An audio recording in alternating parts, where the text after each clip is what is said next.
தமிழ்நாட்டின் புதிய டிஜிபியாக சங்கர் ஜிவால் நியமிக்கப்பட்டிருக்கிறார். தமிழ்நாட்டின் புதிய டிஜிபியாக சங்கர் ஜிவால் ஐபிஎஸ்ஐ நியமனம் செய்து தமிழ்நாடு அரசு உத்தரவு பிறப்பித்திருக்கிறது. தற்போதைய செய்தியாக பார்த்து கொண்டிருக்கிறோம்.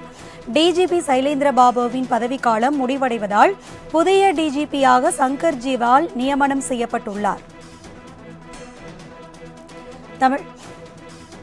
தமிழ்நாட்டின் புதிய டிஜிபியாக சங்கர் ஜிவால் ஐபிஎஸ்ஐ நியமனம் செய்து தமிழ்நாடு அரசு உத்தரவு பிறப்பித்துள்ளது.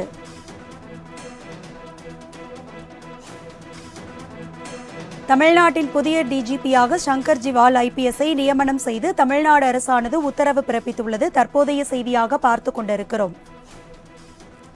கூடுதல் விவரங்களை செய்தியாளர் முரளி வழங்க கேட்கலாம். முரளி, உங்களுடைய விவரங்களை பகிர்ந்துக்கங்க. வணக்கம். தமிழக காவல்துறையின் சட்டம் ஒழுங்கு டிஜிபியாக சங்கர் ஜிவால் நியமித்து தமிழக அரசு உத்தரவு பிறப்பித்திருக்கிறது. 1990ஆம் ஆண்டு பேட்ச் ஐபிஎஸ் அதிகாரியான சங்கர் ஜிவால் சொந்த மாநிலம் உத்தரகாண்ட் மாநிலம். இவர் ஏற்கனவே மெக்கானிக்கல் இன்ஜினியராக பட்டதாரி இவர் முதுகலை பட்டமும் பெற்றிருக்கிறார். அது மட்டுமில்லாமல் தமிழ், ஆங்கிலம், உத்தரகாண்டின் தாய்மொழியான குமானி மொழியில் பேசும் புலமை பெற்றவர். அது மட்டுமில்லாமல் இன்ஜினியரிங் படிப்பு முடித்த பிறகு பாரத் ஹெவி வெஹிக்கிள் எலக்ட்ரிக்கல், அதே போன்று ஸ்டீல் அத்தாரிட்டி ஆஃப் இந்தியா என்ற தனியார் நிறுவனத்தில் பணிபுரிந்திருக்கிறார். அதற்கு அடுத்தபடியாக ஐபிஎஸ் தேர்வில் வெற்றி பெற்று தமிழக கேடர் ஐபிஎஸ் அதிகாரியாகவும் தேர்வாயிருந்தார். சேலத்தில் எஸ்பி, அதே போன்று மதுரை எஸ்பி, மத்திய போதை தடுப்பு பிரிவில் மண்டல இயக்குநராகவும் பணியாற்றிருக்கிறார். குறிப்பாக சென்னை காவல் ஆணையராகவும் அவர் பணியாற்றிருக்கிறார். அதற்கு அடுத்தபடியாக உளவு பிரிவில் டிஐஜி மற்றும் ஐஜி, சிறப்பு அதிரடிப்படை ஏடிஜிபி ஆகிய முக்கிய பதவிகளிலும் திரு சங்கர் ஜிவால் பணியாற்றிருக்கிறார். அது மட்டுமில்லாமல் அயல் பணியாக மத்திய அரசில் 8 ஆண்டுகளாக பணிபுரிந்த இவர் தமிழகத்திற்கு அதிரடிப்படை ஐஜியாகவும் நியமிக்கப்பட்டிருந்தார். அது மட்டுமல்லாமல் மெச்சத்தகுந்த பணிக்காக 2 முறை ஜனாதிபதி பதக்கமும் பெற்றிருக்கிறார். குறிப்பாக ஏடிஜிபியாக இருந்த சங்கர் ஜிவால் சென்னையின் 108வது காவல் ஆணையராக கடந்த 2021ஆம் ஆண்டு பொறுப்பேற்றிருந்தார். அதற்கு பிறகாக டிஜிபியாக பதவி உயர்வு பெற்ற சங்கர் ஜிவால் சென்னை காவல் ஆணையர் பொறுப்பில் கடந்த 2 ஆண்டுகளாக பணியை தொடர்ந்திருந்தார்.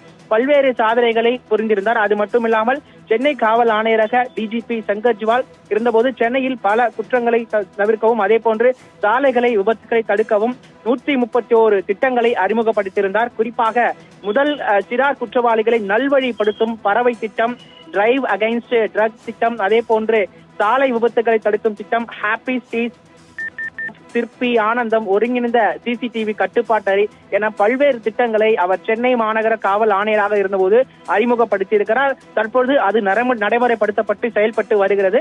மேலும் சென்னையில் போக்குவரத்து நெரிசலை குறைப்பதற்காக பல்வேறு போக்குவரத்து மாற்றங்கள், அதே போன்று மோட்டார் வாகன திருத்த சட்டங்கள் ஆகியவற்றையும் சிறப்பான முறையில் அமல்படுத்தியதில் இவர் காவல்துறைக்கு பாராட்டை பெற்று தந்திருக்கிறார். அது மட்டுமில்லாமல் இவரது காலத்தில் செஸ் ஒலிம்பியாட் போட்டி மற்றும் வந்தே பாரத் ரயில் துவக்க நிகழ்ச்சிக்கு பிரதமர் மோடி சென்னை வருகை தந்தபோது பாதுகாப்பு பணி சிறப்பாக மேற்கொள்ளப்பட்டதாக அனைவருக்கிடம் பாராட்டும் கிடைக்கப்பட்டிருக்கிறது.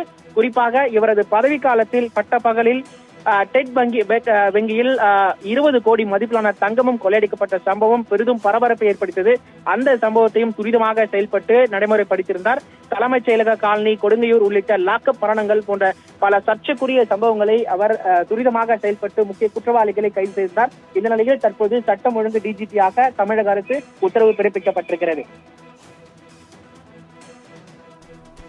முரளி, உங்களுடைய விவரங்களுக்கு நன்றி.